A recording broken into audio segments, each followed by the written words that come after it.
Wuthering Heights by Emily Brönte, Chapter 10. A charming introduction to a hermit's life. 4 weeks' torture, tossing in sickness.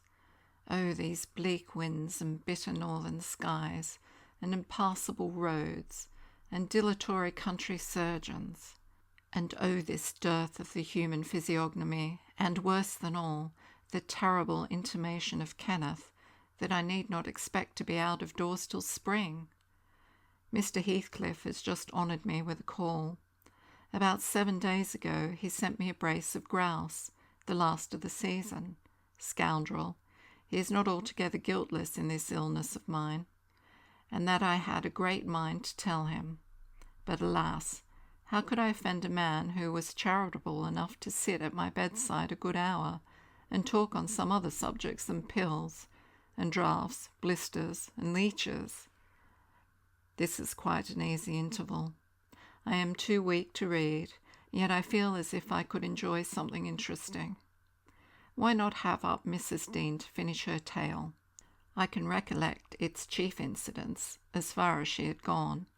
Yes, I remember her hero had run off, and never been heard of for 3 years, and the heroine was married. I'll ring. She'll be delighted to find me capable of talking cheerfully. Mrs. Dean came. "It wants 20 minutes, sir, to taking the medicine," she commenced.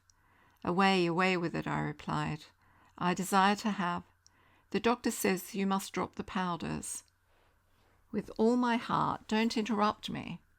Come and take your seat here. Keep your fingers from that bit of phalanx of vials. Draw your knitting out of your pocket. That will do. Now continue the history of Mr. Heathcliff, from where you left off, to the present day. Did he finish his education on the continent, and come back a gentleman? Or did he get a sizar's place at college, or escape to America, and earn honours by drawing blood from his foster country, or make a fortune more promptly on the English highways? He may have done a little in all those vocations, Mr. Lockwood, but I couldn't give my word for any. I stated before that I didn't know how he gained his money. Neither am I aware of the means he took to raise his mind from the savage ignorance into which it was sunk. But, with your leave, I'll proceed in my own fashion, if you think it will amuse and not weary you. Are you feeling better this morning? Much? That's good news. I got Miss Catherine and myself to Thrushcross Grange, and to my agreeable disappointment she behaved infinitely better than I dared to expect. She seemed almost over-fond of Mr. Linton, and even to his sister she showed plenty of affection. They were both very attentive to her comfort, certainly. It was not the thorn bending to the honeysuckles, but the honeysuckles embracing the thorn. There were no mutual concessions. One stood erect, and the others yielded. And who can be ill-natured and bad-tempered when they encounter neither opposition nor indifference? I observed that Mr. Edgar had a deep-rooted fear of ruffling her humour. He concealed it from her, but if ever he heard me answer sharply, or saw any other servant grow cloudy at some imperious order of hers, he would show his trouble by a frown of displeasure that never darkened on his own account.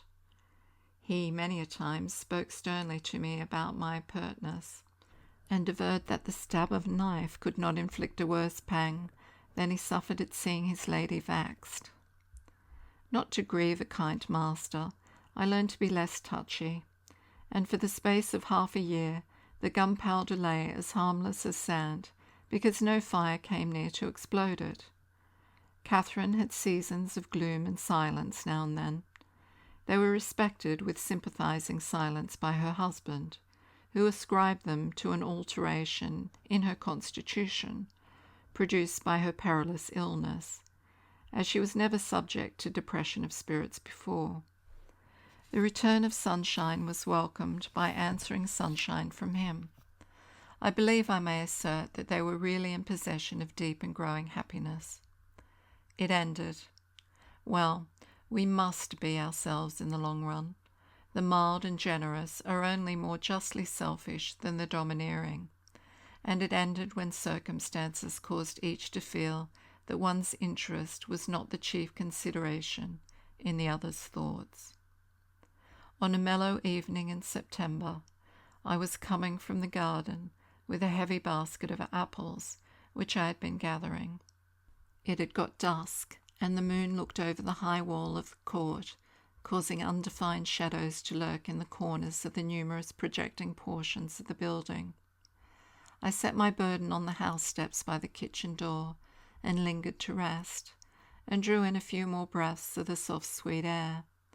My eyes were on the moon and my back to the entrance, when I heard a voice behind me say, "Nellie, is that you?" It was a deep voice and foreign in tone, yet there was something in the manner of pronouncing my name which made it sound familiar. I turned about to discover who spoke, fearfully, for the doors were shut, and I had seen nobody on approaching the steps. Something stirred in the porch, and moving nearer, I distinguished a tall man dressed in dark clothes, with dark face and hair.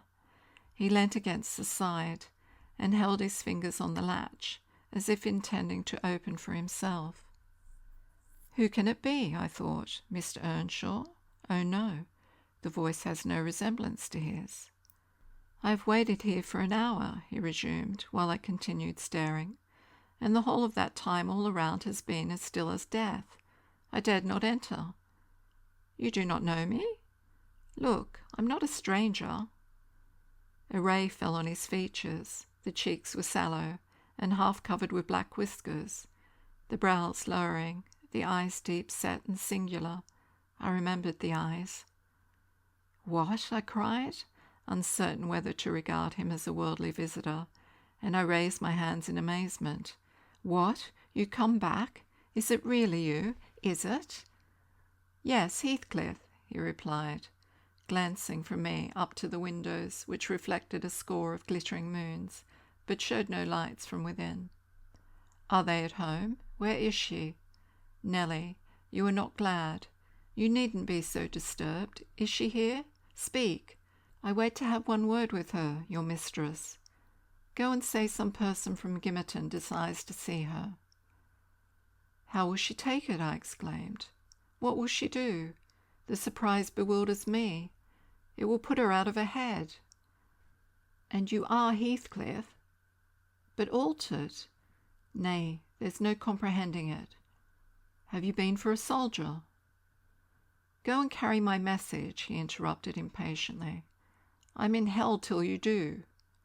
He lifted the latch, and I entered. But when I got to the parlour, where Mr. and Mrs. Linton were, I could not persuade myself to proceed. At length I resolved on making an excuse to ask if they would have the candles lighted, and I opened the door. They sat together in a window whose lattice lay back against the wall, and displayed beyond the garden trees and the wild green park the valley of Gimmerton, with a long line of mist winding nearly to its top. For very soon after you pass the chapel, as you may have noticed, the sow that runs from the marshes joins the beck which follows the bend of the glen. Wuthering Heights rose above this silvery vapour, but our old house was invisible. It rather dips down on the other side. Both the room and its occupants, and the scene they gazed on, looked wondrously peaceful. I shrank reluctantly from performing my errand, and was actually going away, leaving it unsaid, after having put my question about the candles, when a sense of my folly compelled me to return and mutter, "A person from Gimmerton wishes to see you, ma'am." "What does he want?" asked Mrs. Linton. I did not question him, I answered. "We'll close the curtains, Nellie," she said, "and bring up tea. I'll be back again directly." She quitted the apartment. Mr. Edgar inquired carelessly who it was. "Someone mistress does not expect," I replied. "That Heathcliff. You recollect him, sir, who used to live at Mr. Earnshaw's." "What? The gypsy, the ploughboy?" he cried. "Why did you not say so to Catherine?" "Hush, you must not call him by those names, master," I said. "She'd be sadly grieved to hear you. She was nearly heartbroken when he ran off. I guess his return will make a jubilee to her. Mr. Linton walked to a window on the other side of the room that overlooked the court. He unfastened it and leant out. I suppose they were below, for he exclaimed quickly, "Don't stand there, love.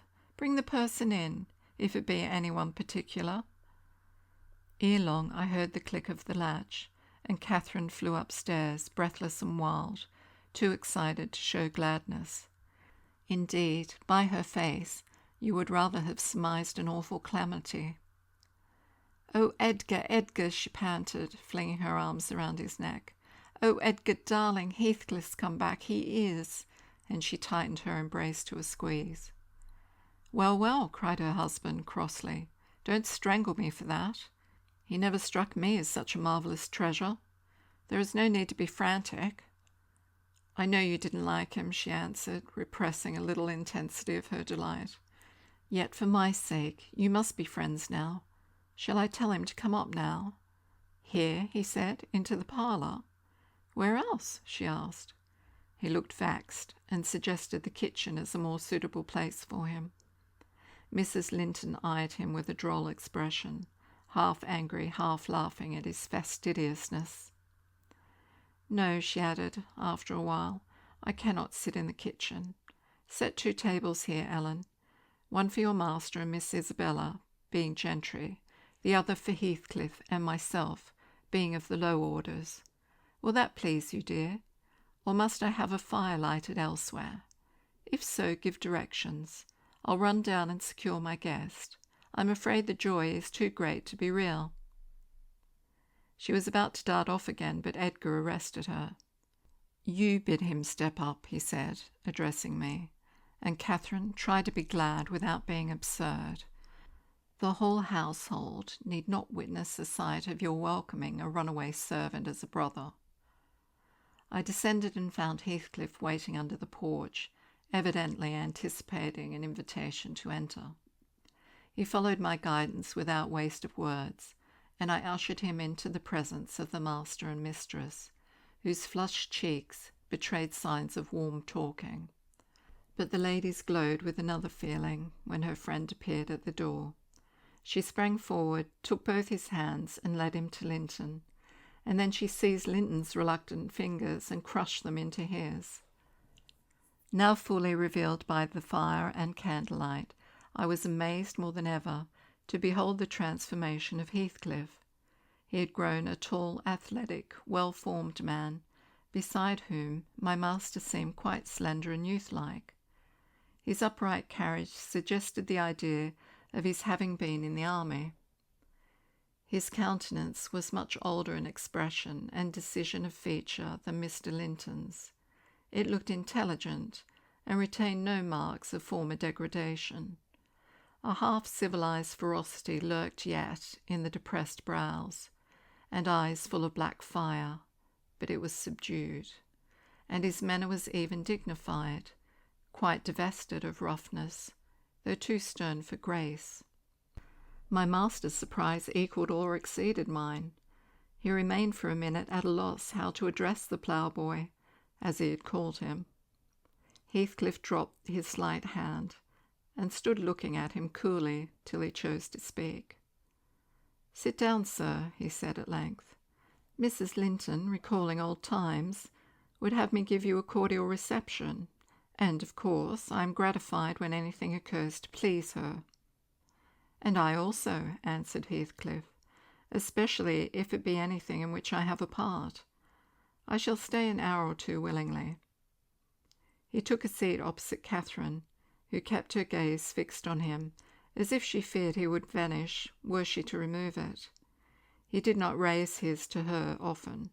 A quick glance now and then sufficed, but it flashed back, each time more confidently, the undistinguished delight he drank from hers. They were too much absorbed in their mutual joy to suffer embarrassment.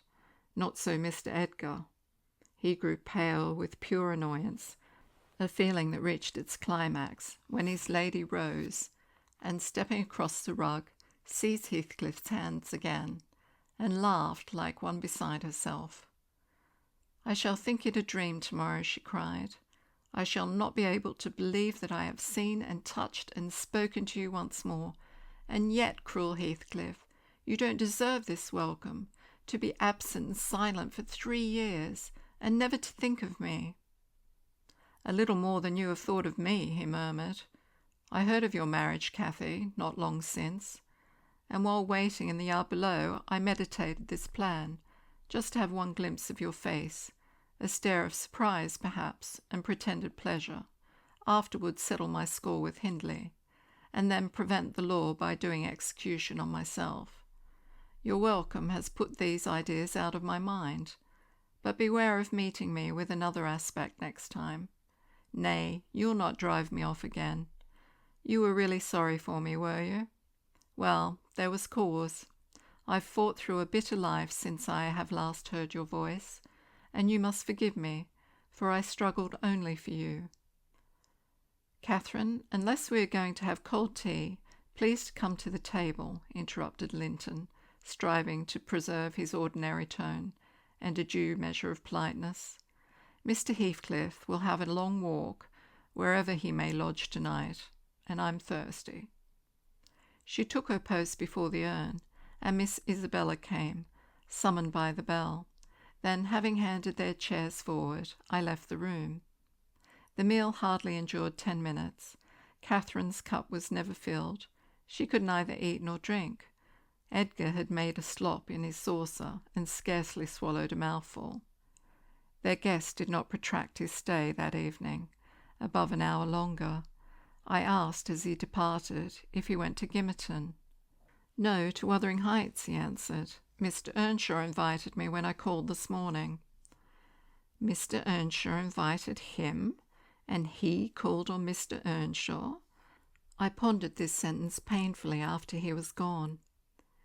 "Is he turning out a bit of a hypocrite, and coming into the country to work mischief under a cloak?" I mused. I had a presentiment, in the bottom of my heart, that he had better have remained away.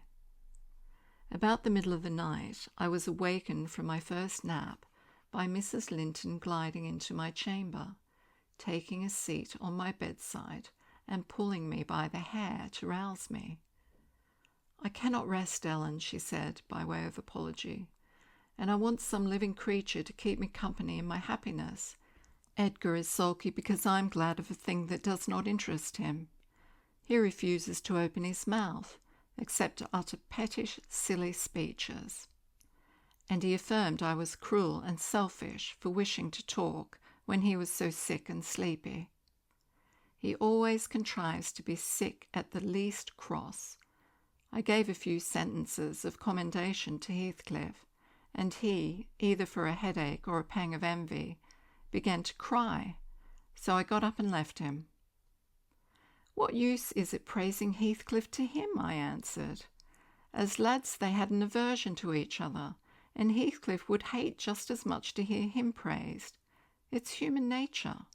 Let Mr. Linton alone about him, unless you would like an open quarrel between them."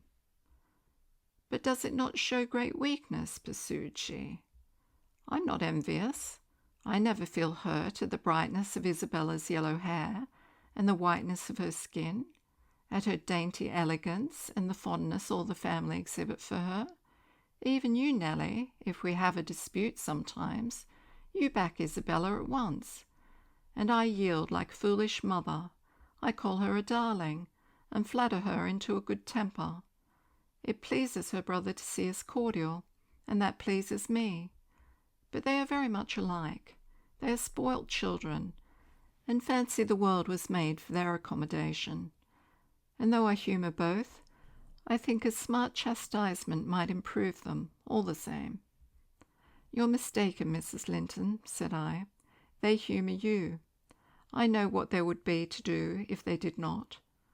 You can well afford to indulge their passing whims, as long as their business is to anticipate all your desires. You may, however, fall out at last, over something of equal consequence to both sides. And then those you term weak are very capable of being as obstinate as you." "And then we shall fight to the death, shan't we, Nelly?" she returned, laughing. No, I tell you, I have such faith in Linton's love that I believe I might kill him, and he wouldn't wish to retaliate. I advised her to value him the more for his affection. I do, she answered, but he needn't resort to whining for trifles. It is childish. And instead of melting into tears, because I said that Heathcliff was now worthy of anyone's regard, and it would honour the first gentleman in the country to be his friend, he ought to have said it for me, and been delighted from sympathy. He must get accustomed to him, and he may as well like him, considering how Heathcliff has reason to object to him. I'm sure he behaved excellently. What do you think of his going to Wuthering Heights? I inquired. He is reformed in every respect, apparently, quite a Christian, offering the right hand of fellowship to his enemies all around. He explained it, she replied.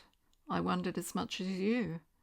He said he called to gather information concerning me from you, supposing you resided there still. And Joseph told Hindley, who came out and fell to questioning him of what he had been doing and how he had been living, and finally desired him to walk in. There were some persons sitting at cards. Heathcliff joined them. My brother lost some money to him, and finding him plentifully supplied, he requested that he would come again in the evening, to which he consented. Hindley is too reckless to select his acquaintance prudently. He doesn't trouble himself to reflect on the causes he might have for mistrusting one whom he has basely injured. But Heathcliff affirms his principal reason for resuming a connection with his ancient persecutor is a wish to install himself in quarters at walking distance from the Grange, and an attachment to the house where we live together, and likewise a hope that I shall have more opportunities of seeing him there than I could have if he settled in Gimmerton. He means to offer liberal payment for permission to lodge at the Heights, and doubtless my brother's covetousness will prompt him to accept the terms. He was always greedy, though what he grasps with one hand he flings away with the other. It's a nice place for a young man to fix his dwelling in, said I. Have you no fear of the consequences, Miss Linton? None for my friend, she replied. His strong head will keep him from danger.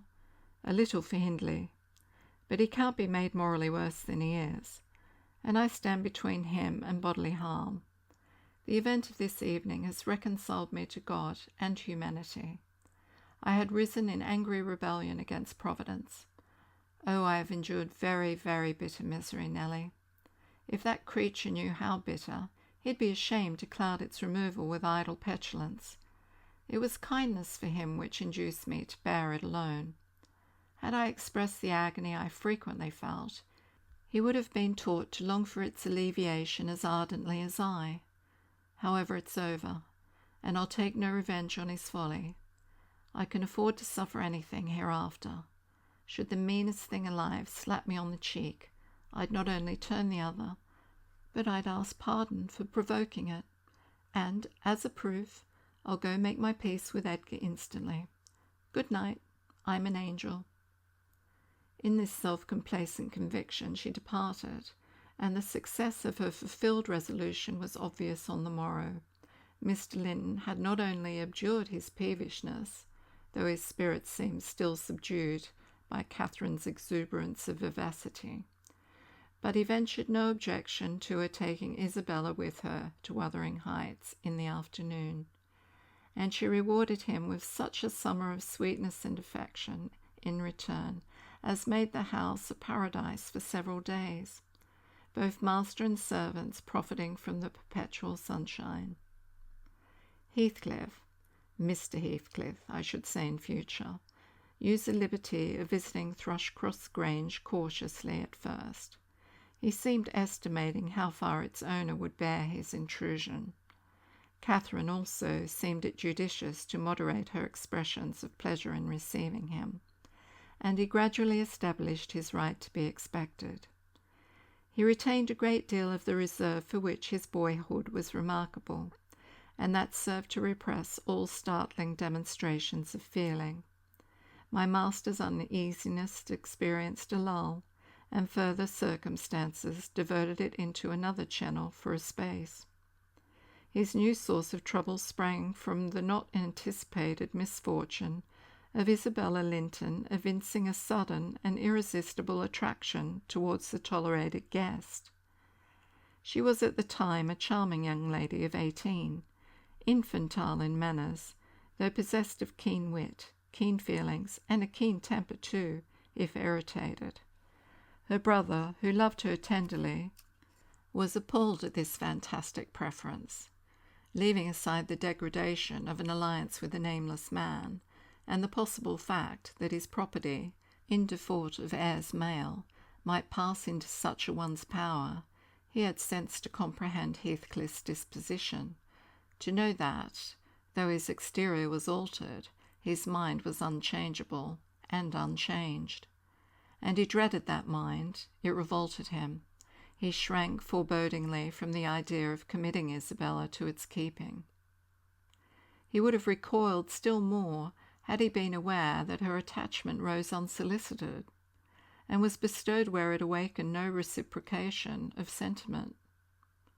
For the minute he discovered its existence, he laid the blame on Heathcliff's deliberate designing. We had all remarked during some time that Miss Linton fretted and pined over something. She grew cross and wearisome, snapping at and teasing Catherine continually, at the imminent risk of exhausting her limited patience. We excused her to a certain extent on the plea of ill health. She was dwindling and fading before our eyes. But one day, when she had been particularly wayward, rejecting her breakfast, complaining that the servants did not do what she had told them, that the mistress would allow her to be nothing in the house, and Edgar neglected her, that she had caught a cold with the doors being left open, and we let the parlour fire go out on purpose to vex her, with 100 yet more frivolous accusations, Mrs. Linton peremptorily insisted that she should get to bed, and, having scolded her heartily, threatened to send for the doctor. Mention of Kenneth caused her to exclaim instantly that her health was perfect, and it was only Catherine's harshness which made her unhappy. "How can you say I'm harsh, you naughty fondling?" cried the mistress, amazed at the unreasonable assertion. "You are surely losing your reason." "When have I been harsh? Tell me." "Yesterday," sobbed Isabella. "And now?" "Yesterday," said her sister-in-law. "On what occasion?" "In our walk along the moor. You told me to ramble where I pleased, while you sauntered on with Mr. Heathcliff." "And that's your notion of harshness?" said Catherine, laughing. "It was no hint that your company was superfluous. We didn't care whether you kept with us or not. I merely thought Heathcliff's talk would have nothing entertaining for your ears." "Oh no," wept the young lady. "You wished me away, because you knew I liked to be there." "Is she sane?" asked Mrs. Linton, appealing to me. "I'll repeat our conversation, word for word, Isabella, and you point out any charm it could have had for you." "I don't mind the conversation," she answered. "I wanted to be with—" "Well," said Catherine, perceiving her hesitate to complete the sentence. "With him. And I won't be always sent off," she continued, kindling up. "You are a dog in the manger, Cathy, and desire no one to be loved but yourself." "You are an impertinent little monkey," exclaimed Mrs. Linton in surprise. "But I'll not believe this idiocy. It is impossible that you can covet the admiration of Heathcliff, that you can consider him an agreeable person. I hope I have misunderstood you, Isabella." "No, you have not," said the infatuated girl. "I love him more than ever you loved Edgar, and he might love me if you would let him." "I wouldn't be you for a kingdom, then," Catherine declared emphatically, and she seemed to speak sincerely. "Nellie, help me to convince her of her madness. Tell her what Heathcliff is, an unreclaimed creature, without refinement, without cultivation, an arid wilderness of firs and whinstone. I'd as soon put that little canary into a park on a winter's day as recommend you to bestow your heart on him. It is deplorable ignorance of his character, child, and nothing else, which makes that dream enter your head. Pray don't imagine that he conceals depths of benevolence and affection beneath a stern exterior. He's not a rough diamond, a pearl-containing oyster, or a rustic. He's a fierce, pitiless, wolfish man. I never say to him, let this or that enemy alone, because it would be ungenerous or cruel to harm them, I say. Let them alone, because I should hate them to be wronged. And he'd crush you, like a sparrow's egg, Isabella, if he found you a troublesome charge. I know he couldn't love a Linton, and yet he'd be quite capable of marrying your fortune and expectations. Avarice is growing with him a besetting sin. There's my picture, and I'm his friend. So much so that had he thought seriously to catch you, I should perhaps have held my tongue and let you fall into his trap. Miss Linton regarded her sister-in-law with indignation. For shame, she repeated angrily. You are worse than 20 foes, you poisonous friend. Ah, you won't believe me then, said Catherine. You think I speak from wicked selfishness. I'm certain you do, retorted Isabella, and I shudder at you. Good, cried the other. Try for yourself, if that be your spirit. I have done, and yield the argument to your saucy insolence. And I must suffer for her egotism, she sobbed, as Mrs. Linton left the room.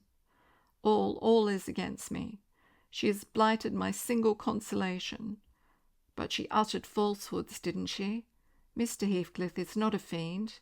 He has an honourable soul, and a true one, or how could he remember her? Banish him from your thoughts, miss, I said. He's a bird of bad omen, no mate for you.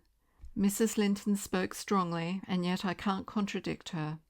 She is better acquainted with his heart than I, or anyone besides, and she never would represent him as worse than he is. Honest people don't hide their deeds. How has he been living? How has he got rich? Why is he staying at Wuthering Heights, the house of a man whom he abhors? They say Mr. Earnshaw is worse and worse since he came. They sit up all night together continually, and Hindley has been borrowing money on his land, and does nothing but play and drink, I heard a week ago. It was Joseph who told me. I met him in Gimmerton. Nellie, he said, we hare'n Cran's questioner at our folks. One on 'em's a'most getting his finger cut off wi' Orden, t'other for sticking hisself loike a calf. That's Maister, you know, ut's so up and going to grand sizes. He's noan feared at a bench o' judges, nor the Paul, nor Peter, nor John, nor Matthew, nor Nonaman, not he. He fair likes his lungs to set his brazen face again 'em. And yon bonny lad Heathcliff, you mind, he's a rare un. He can girn a laugh, as will's anybody, at a right divil's gist. Does he never say naught of his fine living among us, when he go to the Grange? This is the way on it. Up at sundown, dice, brandy, close shutters, and kennel light till next day at noon. Then to fool gangs banging and raving till his chamber, making decent folks dig their fingers in their lugs for very shame. And the knave, why, he can't count his brass, and ate and sleep, and off to his neighbours to gossip with the wife. Of course he tells Dame Catherine how her father's gold runs into his pocket, and her father's son gallops down Broad Road while he flees afore to open to Pikes. Now, Miss Linton, Joseph is an old rascal, but no liar, and if his account of Heathcliff's conduct be true, you would never think of desiring such a husband, would you? You are leagued with the rest, Ellen, she replied. I'll not listen to your slanders. What malevolence you must have to wish to convince me that there is no happiness in the world. Whether she would not got over this fancy, if left to herself, or persevered in nursing it perpetually, I cannot say. She had little time to reflect. The day after, there was a justice meeting at the next town. My master was obliged to attend, and Mr. Heathcliff, aware of his absence, called rather earlier than usual. Catherine and Isabella were sitting in the library, on hostile terms, but silent. The latter alarmed at her recent indiscretion and the disclosure she had made of her secret feelings in a transient fit of passion. The former, on mature consideration, really offended with her companion, and, if she laughed again at her pertness, inclined to make it no laughing matter to her. She did laugh as she saw Heathcliff pass the window.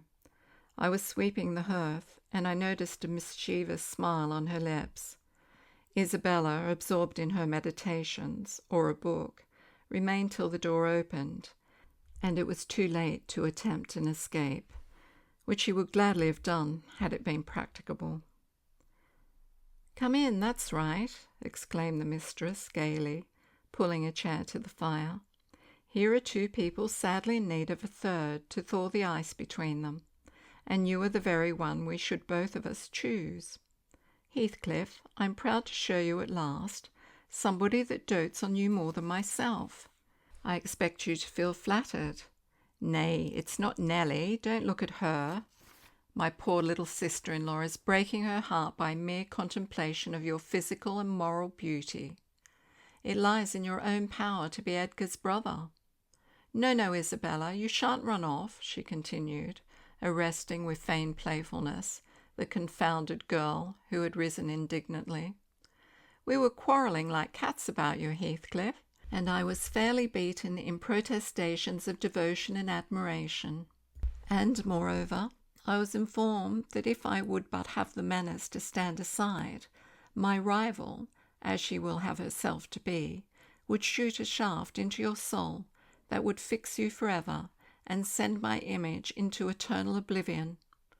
"Catherine," said Isabella, calling up her dignity, and disdaining to struggle from the tight grasp that held her, "I'd thank you to adhere to the truth and not slander me, even in joke. Mr. Heathcliff, be kind enough to bid this friend of yours release me. She forgets that you and I are not intimate acquaintances, and what amuses her is painful to me beyond expression." As the guest answered nothing, but took his seat, and looked thoroughly indifferent what sentiment she cherished concerning him, she turned and whispered an earnest appeal for liberty to her tormentor. "By no means," cried Mrs. Linton in answer. "I won't be named a dog in the manger again. You shall stay. Now then, Heathcliff, why don't you evince satisfaction at my pleasant news? Isabella swears that the love Edgar has for me is nothing to that she entertains for you. I'm sure she made some speech of the kind, did she not, Ellen? And she has fasted ever since the day before yesterday's walk, from sorrow and rage that I dispatched her out of your society, under the idea of its being unacceptable." "I think you belie her," said Heathcliff, twisting his chair to face them. "She wishes to be out of my society now, at any rate." And he stared hard at the object of discourse, as one might do at a strange repulsive animal, a centipede from the Indies, for instance, which curiosity leads one to examine, in spite of the aversion it raises. The poor thing couldn't bear that. She grew white and red in rapid succession, and while tears beaded her lashes, bent the strength of her small fingers to loosen the firm clutch of Catherine, and perceiving that, as fast as she raised one finger off her arm, another closed down, and she could not remove the whole together, she began to make use of her nails, and their sharpness presently ornamented the detainers with crescents of red. "There's a tigress!" exclaimed Mrs. Linton, setting her free, and shaking her hand with pain. "Begone, for God's sake, and hide your vixen face. How foolish to reveal those talents to him! Can't you fancy the conclusions he'll draw? Look, Heathcliff, they are instruments that will do execution. You must beware of your eyes." "I'd wrench them off her fingers if they ever menaced me," he answered brutally, when the door had closed after her. "But what did you mean by teasing the creature in that manner, Cathy? You were not speaking the truth, were you?" "I assure you I was," she returned. "She has been pining for your sake several weeks, and raving about you this morning, and pouring forth a deluge of abuse because I represented your failings in a plain light for the purpose of mitigating her adoration. But don't notice it further. I wish to punish her sauciness, that's all. I like her too well, my dear Heathcliff, to let you absolutely seize and devour her up. And I like her too ill to attempt it, said he, except in a very ghoulish fashion. You'd hear of odd things if I lived alone with that mawkish waxen face. The most ordinary would be painting on its white the colours of the rainbow, and turning the blue eyes black every day or two. They detestably resemble Linton's. Delectably, observed Catherine. They are dove's eyes, angels. She's her brother's heir, is she not? He asked, after a brief silence. I should be sorry to think so, returned his companion. 6 nephews shall erase her title, please heaven. Abstract your mind from the subject at present. You are too prone to covet your neighbour's goods. Remember, this neighbour's goods are mine.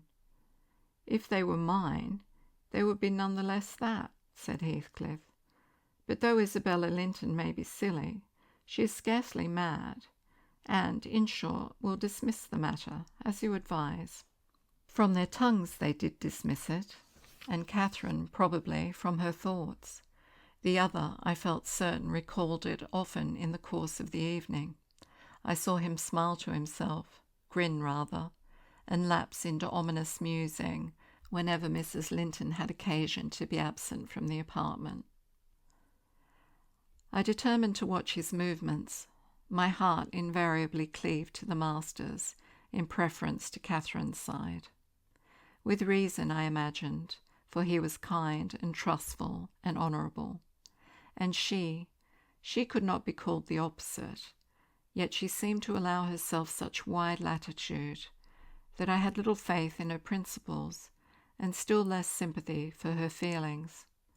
I wanted something to happen which might have the effect of freeing both Wuthering Heights and the Grange of Mr. Heathcliff, quietly, leaving us as we had been prior to his advent.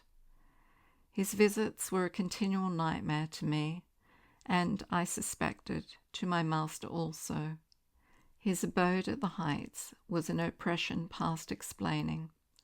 I felt that God had forsaken the stray sheep there to its own wicked wanderings, and an evil beast prowled between it and the fold, waiting his time to spring and destroy.